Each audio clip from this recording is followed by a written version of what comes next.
First thing you want to do is open up Photoshop and drag the image where you want to cut something out with. So here we go, I got a pair of shoes. And what I'm going to do is make sure I go to Windows and make sure I have my Layers window open and my Navigators window checked out.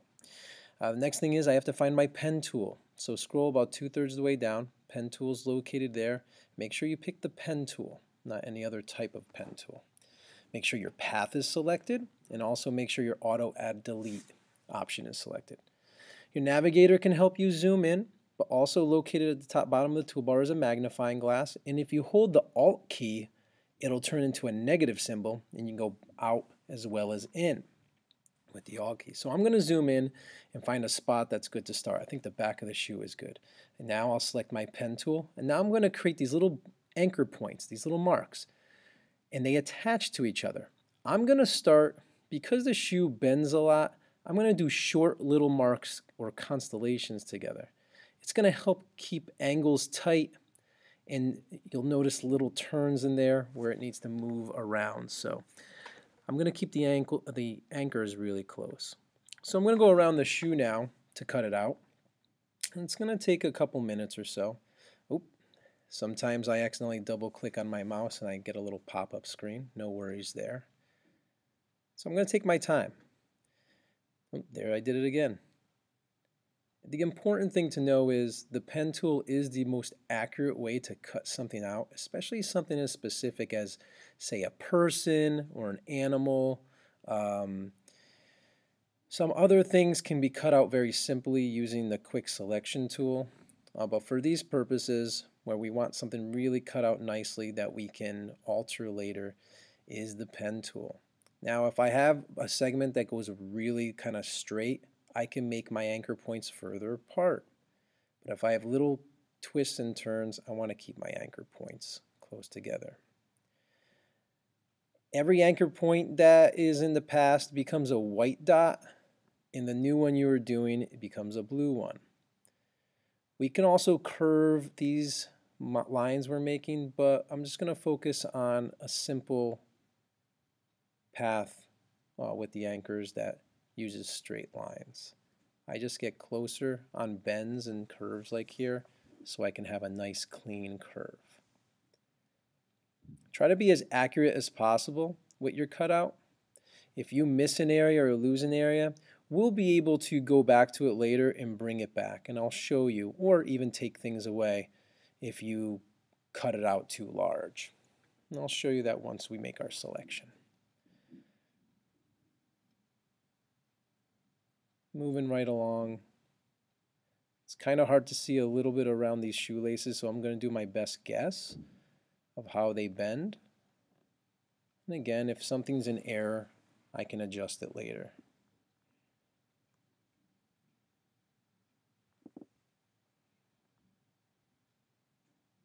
I like to use the navigator to move around, but you can zoom in and zoom out any way you'd like. The important thing is take your time with this. Rushing can create a really sloppy job, and a sloppy job, well, it's going to affect the way your piece looks and basically how professional it looks in the end too.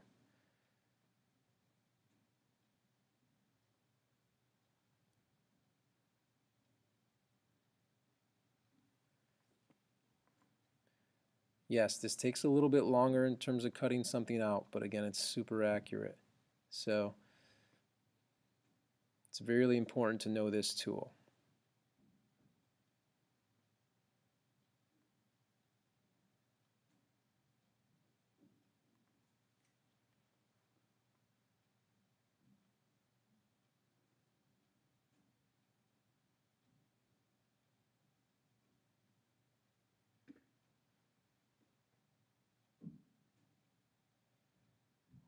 Okay, we're nearing the end. So I'm going to make it all the way around back to the first anchor point I put, and I'm going to actually go over the first anchor point and click it, and that attaches everything. You'll notice all my dots are blue now. As I zoom out, you'll notice they're all blue. That means I created my cutout. I'm going to go now to the top screen here, and you'll see where it says Make Selection. Click on Selection, and then a window pops up, and it's asking you to make the selection. So we're going to click OK. And now we get the marching ants. That's what we call them in Photoshop. That means you've selected an area.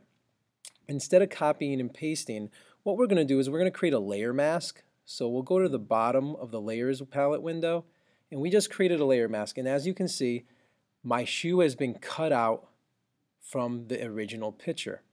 What I can do with this now is I can make it larger or smaller. I can spin it around.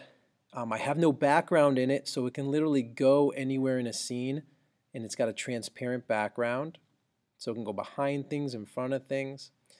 Now, we learned about the layer mask tool in that we can use the brush tool to erase or add the things from the original picture back. So I notice I have a little bit of color around my shoe here that must have been part of my background.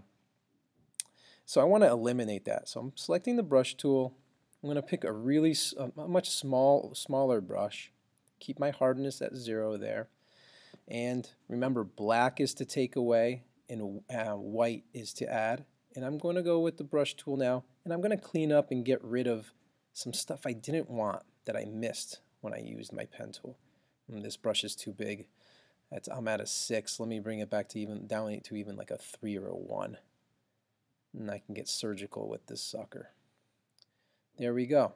Now this layer that I have, I can actually save this file, and I can copy and paste this layer to any Photoshop project I'm working on.